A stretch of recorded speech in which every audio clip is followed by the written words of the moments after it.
بعض اوقات دل میں یہ خلش پیدا ہوتا ہے کہ میں دعائیں اتنی دفعہ کر رہا ہوں، بار بار دعائیں مانگ رہا ہوں، بار بار اللہ سے ایک چیز مانگ رہا ہوں، پر اللہ مجھے نہیں دے رہا ہے، دعائیں کر کر کے میں تھک گیا، پر اللہ نے مجھے وہ چیز نہیں دی، میری دعا اللہ نے قبول نہیں کی۔ تو یہ غلط بات ہے، یہ جو ہے شیطان کا ایک دھوکہ ہے۔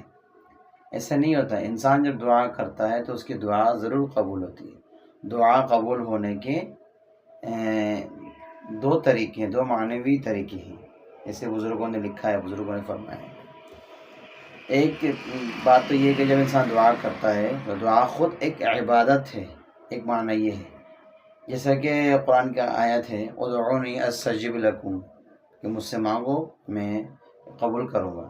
اور دوسری جگہ میں فرمایا وَإِذَا سَأَلَكَ عِبَادِي فَإِنِّي قَرِيب، اور ایک جگہ میں فرمایا